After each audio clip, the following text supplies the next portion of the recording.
ಕಾನೂರು ಸುಬ್ಬಮ್ಮ ಹೆಗ್ಗಡತಿ ಕಾದಂಬರಿಯ ಸಂಕ್ಷಿಪ್ತ ಸಾರಾಂಶ 1. ರಾಮತೀರ್ಥಡೆಡೆ ಕಲ್ಲುಸಾರದ ಮೇಲೆ.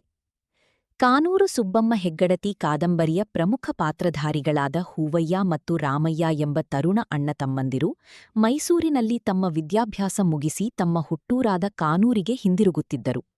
ಹೂವಯ್ಯನದು ತುಂಬಾ ವಿಶಿಷ್ಟವಾದ ವ್ಯಕ್ತಿತ್ವ. ಗಂಭೀರ ಸ್ವಭಾವದವನಾದ ಅವನು ಆಲೋಚನಾಪರ ಮತ್ತು ಸೌಂದರ್ಯೋಪಾಸಕನಾಗಿದ್ದನು. ಆತನ ನೋಟದಲ್ಲಿ ಎದ್ದು ಕಾಣುತ್ತಿದ್ದ ಆಧ್ಯಾತ್ಮಿಕತೆ ಹಾಗೂ ದೃಢತೆಗಳು ಆತನ ವ್ಯಕ್ತಿತ್ವಕ್ಕೊಂದು ಮೆರುಗನ್ನು ತಂದುಕೊಡುವಂತಿದ್ದವು. ಆದರೆ ಅಷ್ಟೇನೂ ವಿಶೇಷ ವ್ಯಕ್ತಿತ್ವವಿಲ್ಲದ ರಾಮಯ್ಯ ಮುಗ್ಧ ಸ್ವಭಾವದವನಾಗಿದ್ದು ಸುಖಾಪೇಕ್ಷಿಯಾಗಿದ್ದನು. ಸಹೋದರರಿಬ್ಬರೂ ತೀರ್ಥಹಳ್ಳಿಯ ಕಲ್ಲುಸಾರದ ಮಾರ್ಗವಾಗಿ ಸಾಗಿ ತುಂಗಾ ನದಿಯನ್ನು ದಾಟುತ್ತಿರಬೇಕಾದರೆ ಹೂವಯ್ಯನಿಗೆ ತನ್ನ ಬಾಲ್ಯದ ದಿನಗಳು ಮತ್ತು ತುಂಗಾ ನದಿಯಲ್ಲಿ ಈಜಾಡಿದ ನೆನಪುಗಳು ಮರುಕಳಿಸುತ್ತವೆ.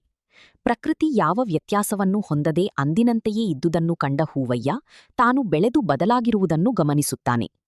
ಹೂವಯ್ಯ ರಾಮಯ್ಯರ ಲಗೇಜುಗಳನ್ನು ಹೊತ್ತು ಆಳು ನಿಂಗ ಮತ್ತು ಪುಟ್ಟಣ್ಣರು ನದಿಯ ಆಚದಡದಲ್ಲಿ ಸಿದ್ಧವಾಗಿದ್ದ ನಿಂತಿದ್ದ ಎತ್ತಿನ ಗಾಡಿಯಲ್ಲಿಗೆ ಹೂವಯ್ಯ ರಾಮಯ್ಯರನ್ನು ಕರೆತಂದರು.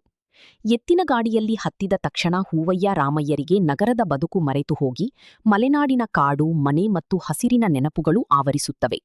ನಿಂಗ ಗಾಡಿ ಓಡಿಸುತ್ತಿದ್ದಂತೆಯೇ ಕಾನೂರು ಹೆಗ್ಗಡತಿಯ ಕಥೆ ಚಲನಶೀಲವಾಗುತ್ತದೆ. ರಸ್ತೆಯಲ್ಲಿ ಶನಿ.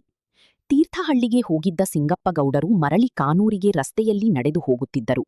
ಇದನ್ನು ಕಂಡ ಹೂವಯ್ಯ ಸಿಂಗಪ್ಪಗೌಡರಿಗೆ ಗಾಡಿಯನ್ನು ಹತ್ತುವಂತೆ ಕೀಗಿ ಹೇಳಿದನು. ಆದರೆ ಹೂವಯ್ಯನ ಚಿಕ್ಕಪ್ಪ ಕಾನೂರು ಚಂದ್ರಯ್ಯಗೌಡರ ಜೊತೆಗಿನ ಹಳೆಯ ಮುನಿಸಿನಿಂದಾಗಿ ಸಿಂಗಪ್ಪಗೌಡರು ಗಾಡಿಯನ್ನು ಹತ್ತಲು ಮೊದಲು ನಿರಾಕರಿಸಿದರಾದರೂ ಮೈಸೂರಿನಿಂದ ಬಂದಿದ್ದ ಹೂವಯ್ಯ ಮತ್ತು ರಾಮಯ್ಯರ ಪ್ರೀತಿಯ ಕರೆಯನ್ನು ತಳ್ಳಿಹಾಕಲಾಗದೆ ಉರಿಬಿಸಿಲಿನಲ್ಲಿ ನಡೆಯುವ ಬದಲು ಕೊನೆಗೆ ಗಾಡಿ ಹತ್ತಿ ಕೂಡಿತುಕೊಳ್ಳಬೇಕಾಯಿತು. ಆದರೆ ಎತ್ತಿನ ಗಾಡಿ ಸಾಗುತ್ತಿರಬೇಕಾದರೆ ರಸ್ತೆಯಲ್ಲಿ ಶನಿ ಆತು ಕುಳಿತಿದ್ದಿತು. ಪ್ರಯಾಣದ ಮಧ್ಯೆ ಬಾಯಾರಿದ್ದ ಎತ್ತುಗಳು ಪಕ್ಕದಲ್ಲಿದ್ದ ಕೆರೆಯ ನೀರು ಕಾಣುವುದೊಂದೇ ತಡ ನಿಯಂತ್ರಣ ತಪ್ಪಿ ಕೆರೆಯ ಕಡೆಗೆ ನುಗ್ಗಿದ್ದರಿಂದ ಗಾಡಿ ಉರುಳಿ ಅಪಘಾತಕ್ಕೀಡಾಯಿತು. ಪುಟ್ಟಣ್ಣನ ಸಮಯ ಪ್ರಜ್ಞೆಯಿಂದ ಎತ್ತುಗಳು ಪ್ರಾಣಾಪಾಯದಿಂದ ಪಾರಾಗುತ್ತವೆ. ಆದರೆ ಗಾಡಿಯಲ್ಲಿದ್ದ ಟ್ರಂಕು ಹೂವಯ್ಯನ ಬೆನ್ನುಮೂಳೆಗೆ ಬಡಿದು ತೀವ್ರ ಪೆಟ್ಟಾಗಿ ಹೂವಯ್ಯ ಏಳಲಾರದಂತಾದನು. ಹಸಿದು ಬಳಲಿದ್ದ ಅವರೆಲ್ಲ ಗಾಡಿಯನ್ನು ಎತ್ತಲು ಪ್ರಯತ್ನಿಸುತ್ತಿರಬೇಕಾದರೆ ದೂರದಲ್ಲಿ ಯಾರೋ ಬರುತ್ತಿರುವುದು ಕಣ್ಣಿಗೆ ಬೀಳುತ್ತದೆ.